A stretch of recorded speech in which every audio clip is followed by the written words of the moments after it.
Hello and welcome to Cliff Reviews Art House. This time I'm reviewing the film It Was Just an Accident, directed by Jafar Panahi. I find this quite a difficult film to review. On the one hand, I admire Panahi very much. He is an incredible and dedicated filmmaker. His films carry enormous political and cultural weight simply by existing. Given the conditions under which he works, it's remarkable that he continues to produce any work at all. His courage is beyond dispute, and the very act of creation becomes part of the meaning of his films. It's not just that he's making films in difficult conditions. His commitment to remain in Iran, to refuse to make his work anywhere else, also adds a great deal of credibility to his films. They're not made from the safety of distance. They emerge from the very conditions that they portray. His continued presence in the country, despite the big risks, gives his work a level of authenticity that can't be manufactured. He films the society he lives in with all its fear, courage, and contradiction.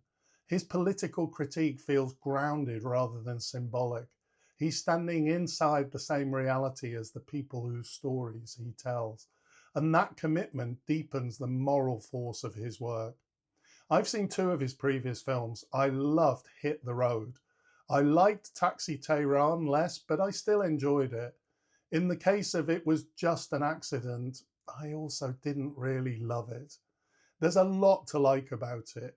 It's a tense and morally charged drama about a group of torture survivors who believe that they found the man who brutalized them years earlier. They gather to decide whether to take revenge, yet they have doubts about his identity, and this creates an atmosphere of fear, anger, and painful uncertainty.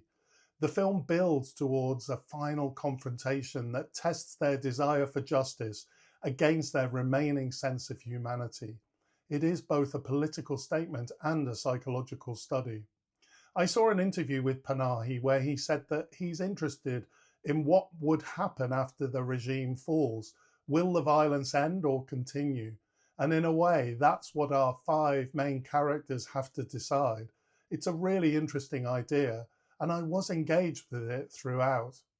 Now, I'm hesitant to criticize the film because, as I said, I'm really glad that he's making work, and I have enjoyed all of the films that I've seen. However, I don't think it's unreasonable to try and articulate what I liked less about this film.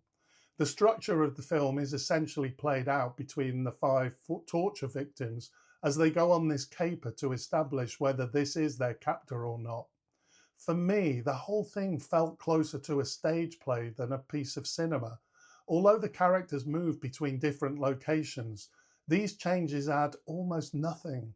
You could place the entire story in one room and very little would be lost. The effect is strangely static. This becomes more obvious in the way the characters are positioned in the various scenes. One thing that I don't like about many plays in the theatre is how the actors that don't have lines often stand in a manner that doesn't quite look natural, waiting for their next lines. And I felt that this was the case here. There'd be two or three of the characters talking in the foreground, and you had the remaining characters doing that waiting to be involved thing in the background. For me, it felt like a stage play playing out rather than something that was actually evolving on the streets in Iran. Hit the Road was really cinematic. The landscape looked amazing and was an integral part of the film, even though a lot of the film was shot inside a car, like it is in It Was Just an Accident. There are a few scenes where the landscape is integral to the film, and I can totally appreciate that this may be caused by the fact that they were filming without authorization, so it's perhaps always a question of just being able to film whenever they can. But I do think that this affects the film. Again, I hesitate to make another criticism, but I do want to say something about the politics of this film. I think it's a great idea, and I think that politically the film is sincere, but it also perhaps becomes a little bit predictable. Apart from the end, which I'll talk about in a minute, there are no real surprises, no twists or turns. The story plays out in a fairly predictable way. I think that given this, the film could have shaved 20 to 30 minutes off its length. All that said, the audience I watched it with responded very warmly.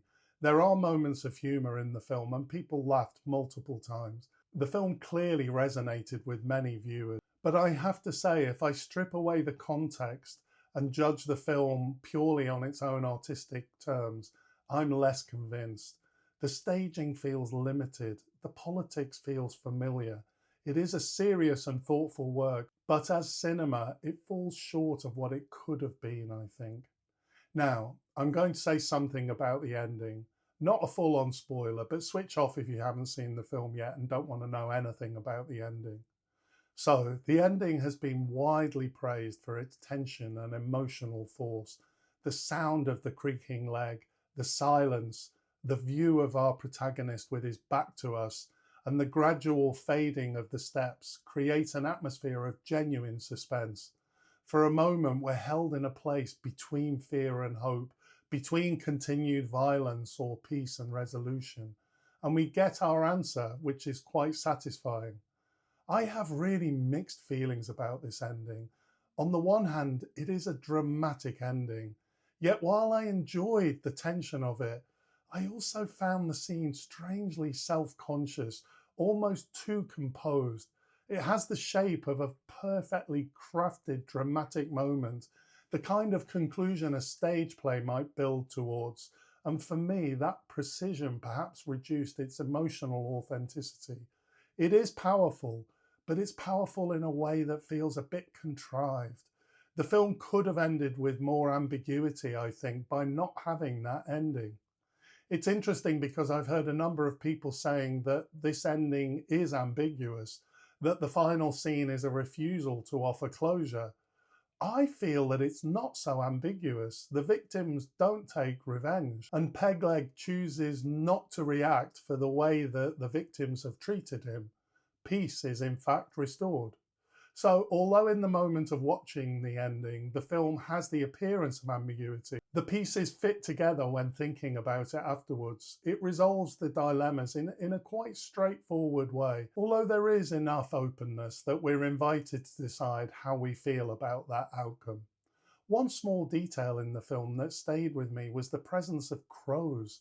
We see them a few times and we hear them quite a lot in the sound design. I googled this, and apparently in Persian storytelling, crows are often associated with spying or the carrying of news. So the crows do have a symbolism in the film. I like this touch. They perhaps evoke some kind of surveillance, perhaps becoming a reminder that nothing in this world is ever entirely private, and that trauma has a way of circling overhead even when characters try to move on. Overall, I would recommend this film. Panahi's work is important, I think, and definitely to be admired, taking everything into account. I just have a few reservations about it, but at the same time, it's definitely worth watching. Thanks for watching, and I'll see you next time.